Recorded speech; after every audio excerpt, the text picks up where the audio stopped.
With the 2020 new coronavirus outbreak being raised as an international emergency, it is a better time to prepare for the risks and protect ourselves from danger.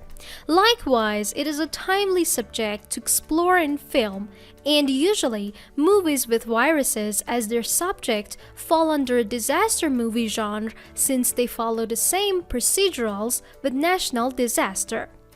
Before introduced, don't forget to subscribe Sorena TV YouTube channel and turn on the notifications.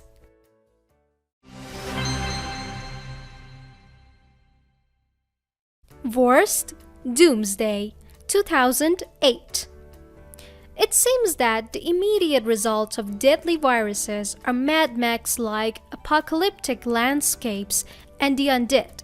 Well, it is what sums up the forgettable 2008 sci-fi action film Doomsday, wherein a team of Londoners travel to Scotland and find a possible cure from a deadly virus and fends off a weird ragtag group of evaders ranging from knights to barbarians.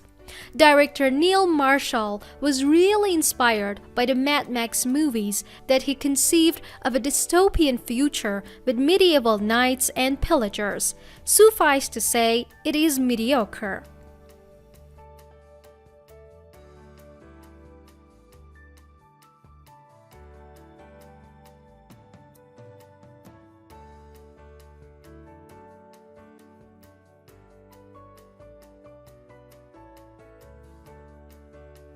The Andromeda Strain, 1971.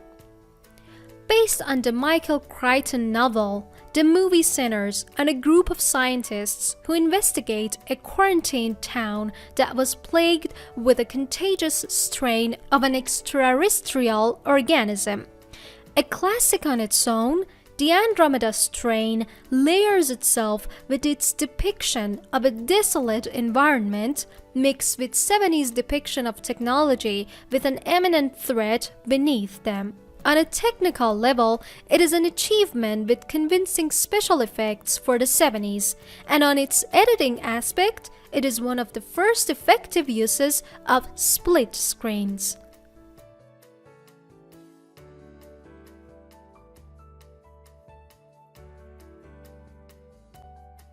Antisocial 2013. Horror movies would always misuse the subject of viruses as a scare tactic to their horror segments, and starting off that trend in this list is this forgotten Canadian horror flick Antisocial. The film is about a young woman who, along with her friends, finds herself in the middle of a growing epidemic outside of a house party. The trashy horror flick is a distasteful depiction of violence and viral effects that downplays its subject to be a cheap catch for scares. This is best kept under quarantine for long. Contagion 2011. Contagion is a Steven Soderbergh joint that boasts an all-star cast including Matt Damon, Gwyneth Paltrow, Lawrence Fishburne, Jude Law, Kate Winslet, Marion Cotillard, and Bryan Cranston. And as usual for Soderbergh's previous works, this is a multi-narrative picture that traces the origins of a virus, its looming spread, its effects on society, and the government's attempts to salvage survivors and find a cure. The film is a serviceable thriller that almost accurately portrays the birth and demise of an epidemic, and the cast and aesthetics are top-notch for Soderbergh.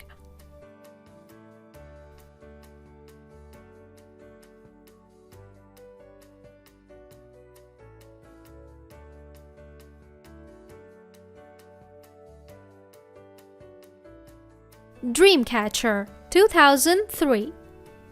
Even a Stephen King work gets to be a subject of a bad horror film about viruses. And while 2016's Cell is a ridiculous techno-thriller that laughably lays its premise of a cell phone triggering meltdown, 2003's Dreamcatcher is a lame cabin fever alien film that haplessly goes with the motions. A domestic encounter of parasitic aliens is a potential one, but director Lawrence Kasdan and writer William Goldman does not give any care. But the end result is an unintentionally funny horror film with hammy performances from Damian Lewis and Jason Lee. Panic in the Streets, 1950. Directed by the legendary Elia Kazan, Panic in the Streets centers on a public health officer and a police captain who track down a homicide victim, discovering him to be infected, and try their best to stop a contagious plague from spreading under a ticking clock. While the film has been initially met with middling reviews, it received subsequent praise for its noir aspects and its performances of its lesser-known cast. Richard Widmark's turn as U.S. Public Health Service Officer Clinton Reed is unorthodox yet effective in each scene. The Fifth Wave, 2016. There are worse ways to downplay an apocalyptic threat that marks the seconds to the end of the world. Here is one from 2016. Based on another young adult bestseller, this sci-fi disaster film sets its premise on 5 waves that threaten humanity. The first being blackouts, the second being tsunamis, the third being avian flu, the fourth being decimation, and the fifth still being determined.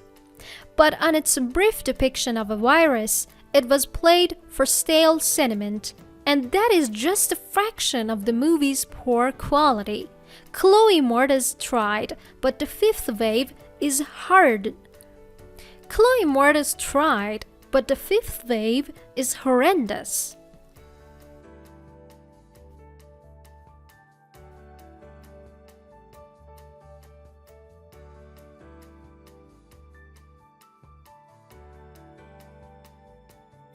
Rise of the Planet of the Apes, 2011. As a prequel to the Planet of the Apes, this was initially speculated with skepticism. But Rise of the Planet of the Apes surprised everyone with an engaging story, credible performances, and the motion capture effects by Weta Digital. The ape in the center is Caesar, played spectacularly by Andy Serkis in his mocap suit, who experienced an evolution both character-wise and physiologically. Thanks to his character arc, the film spawned a consistently stirring trilogy. The virus at the center, starting as a medicine, is a plausible explanation for humanity's demise that carries onto the original Planet of the Apes. Cabin Fever, 2016. As mentioned, horror movies tend to use the subject of viruses as a cheap way for scares and threats. No other horror film has more abused that subject than the 2016 remake of the Eli Roth suspense Cabin Fever. The explanation for its existence, even though the original is bad on itself, is anyone's guess, but this horror movie failingly amps up the scares and plays the scares with recklessness to logic. The plot is obviously like the original in that 5 peers accede to a virus that is hidden in their cabin, but it is done without passion. It Comes at Night, 2017. And finally, the best of the virus-centered movies does not center on the virology of its disease, but on its domestic aftermath. Take the 2017 indie horror film It Comes at Night, directed by Trey Edward Schultz and starred by Joel Edgerton, Carmen Eogo, Christopher Abbott, Riley Keough, and Kelvin Harrison Jr. Here, a family resorted to hiding in an isolated home encounters a young family wanting to seek refuge. While the virus is largely vague, it is clearly looming over the psyche of the characters. And what resulted is an emotional turmoil that is more fatal than the virus.